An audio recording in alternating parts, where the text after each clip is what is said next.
In primetime news this evening, Cornwall relief, pressure easing on Western Hospital as COVID cases decline.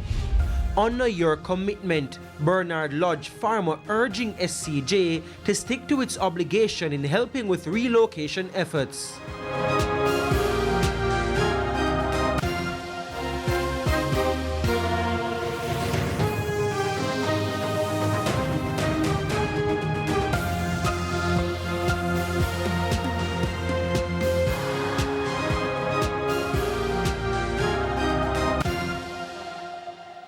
Good evening and welcome to Primetime News. We're on air and online at onespotmedia.com. I'm Janella Precious. Also this evening, the top business stories of the day, sports commentary, E-Prime and weather. But before the break, the feedback question.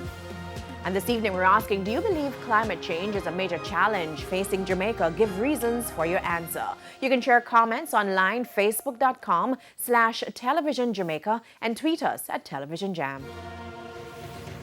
Please stay with us. Primetime News returns after this break.